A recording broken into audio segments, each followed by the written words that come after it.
دیکھیں کنالز جو ہے وہ ایلیگل، مجھے لگتا ہے کہ لیگل بن رہے ہیں۔ جو کنالز بنیں گے تو کراچی، بدین اور ٹھٹا پورا تھر کے ساتھ مل جائے گا اور یہ پورا ریگستان بن جائے گا۔ تو یہ مجھے لگتا ہے نہیں بننے چاہیے اس کی، کیونکہ کوپریٹ فارمنگ تب ہوتی ہے جب واٹر کے زیادہ ایکسیس ہو آپ کے پاس۔ ہمارے پاس پانی بالکل نہیں ہے، اور کسی کو روزی کسی کا چھین کے کسی اور کو دینا مناسب نہیں ہے۔ اللہ کرے گا کہ ہم سب صوبے ساتھ مل کے بیٹھ کے فیڈرل حکومت کے ساتھ کسی مسئلے کا حل نکال سکیں، اور انشاءاللہ امید ہے کہ یہ حق نا حق سندھ کے ساتھ ہے، کسی بھی صوبے کے ساتھ نہیں ہونے دیں گے۔ پیپلز پارٹی کا موقف بالکل واضح ہے کہ سندھ کا ایک قطرہ بھی ہم کسی کو نہیں دیں گے۔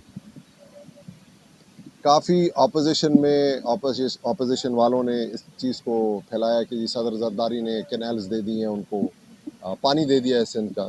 آپ کے سامنے ہی سب چل رہا تھا، یہ بالکل نہیں دیا انہوں نے ابھی اپنی سپیچ میں بالکل کلیئر کیا ہے کہ سندھ کا پانی ہم اس کو ہم جو بھی فیصلے ہوئے ہیں SICF میں، ہم بیٹھ کر اس کو، یہ گرین پاکستان کا جو سسٹم چل رہا ہے، اس کو سندھ کا پانی ہم نہیں دیں گے۔ اسی وجہ سے آج ریزولوشن بھی آ رہا ہے۔ ہماری پیپلز پارٹی ہر فورم پہ اس کو اپوز بھی کیا ہے۔ تو میں عرض یہی کر رہا ہوں، جتنے بھی ہمارے دوست ہیں، جتنے ہمارے رفقا ہیں، پیپلز پارٹی انکلوڈنگ آل دی اپوزیشن پارٹیز، اس معاملے پہ ہمیں اکٹھا ہونا چاہیے ایٹ اینی کاسٹ۔ سندھ کا فورم جو ہے، سندھ کا کیس جو ہے، اکٹھا ہو کے ہمیں پلیٹ کرنا چاہیے، ایک یکمشت ہو کے۔ میں یہی عرض کر رہا ہوں کہ اپوزیشن اس میں PTI کے ہوئیں، GDA کے ہوئیں، سندھ کے ہیں بھائی۔ نقصان آپ کا، اگر آپ کی زمین آباد نہیں ہوگی تو وہ کہاں کی ہے؟ اگر GDA کی زمین سندھ میں ہے، بھلا کہیں اور ہے؟ پانی تو یہی ہے نا، سب کا، آپ کا، ہمارا ایک ہی جینا مرنا ہے یہاں پہ۔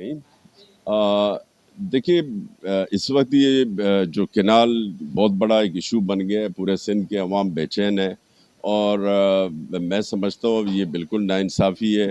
ایک چیز جب متنازع ہے، لوگ مطمئن نہیں ہیں، کوئی بھی فیصلہ ہوتا ہے، آپ چار کو بٹھاتے ہیں، چار بھائیوں کو بٹھاتے ہیں، ایک فیصلہ ہوتا ہے، اگر سب فریق آمادہ ہیں، وہ اس پہ راضی ہو جاتے ہیں، تو اس منصوبے کو آپ آگے بڑھائیں۔ جب ایک صوبے کو آپ اعتماد میں نہیں لیتے، ان کو جب پوچھتے بھی نہیں ہیں، اور یہ آپ کینال چولستان کے لیے، چولستان ہے کو آپ کو کیا، چولستان کو آباد کرنے سے پورا پاکستان کی معاشی حالات صحیح ہو جائیں گے؟ نہیں، یہ انویسٹر ہے جنہوں نے زمینیں لی ہوئی ہیں، اور اپنے جائز ناجائز طریقے سے کینال نکالنا چاہتے ہیں، اور سندھ کی پانی کو چوری کریں گے، کیونکہ نئے پانی تو ریزرو تو دریافت تو نہیں ہوئے ہیں کہ ہم کہہ سکتے ہیں کہ بھائی کہ نیا ایک دریا نکل آیا چولستان کے لیے، قدرتی طور پہ ایک دریا نکل آیا، اور وہاں سے ہم اس چولستان کو آباد کریں گے۔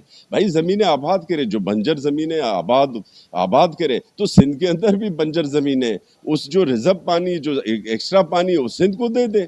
اب سندھ اپنے حصے سے زیادہ پانی تو نہیں مانگ رہے، جو اس کا حصہ ہے وہ اسی حصے سے، اگر یہاں پر ہم وہاں چولستان کو آباد کریں گے، وہاں ایگریکلچر کریں گے، اور سندھ کی زراعت کو آپ تباہ و برباد کر دیں، تو سندھی عوام اس چیز کی اجازت نہیں دیں گے۔ جنرل مشرف صاحب کے ٹائم پہ بھی ایک کالا دماغ گیم آیا تھا جس کا نام تھا کالا باغ ڈیم۔ وہ اس وقت شہید محترمہ رانی بے نظیر بھٹو نے نہیں بننے دیا تھا، اور آج پھر یہی کیا جا رہا ہے کہ پنجاب جو ہے نا ہمارے صوبہ سندھ کے پانی پہ وار کرنے جا رہا ہے، جس سے ہمارے صوبہ سندھ کی کافی زمینیں بنجر ہونے کا خدشہ بھی ہے اور ہو بھی جائے گی۔ تو لہٰذا ہم نے قرارداد بھی پیش کی اور صوبہ سندھ کے سندھ اسمبلی میں آواز بھی اٹھائی ہے۔ تو اس کی انشاءاللہ اس کی ہم بھرپور مذمت بھی کرتے ہیں، اور ان سے یہ کہتے ہیں کہ پنجاب بڑے بھائی کا ثبوت دے، نہ کہ وہ سوتیلے بھائی بنے۔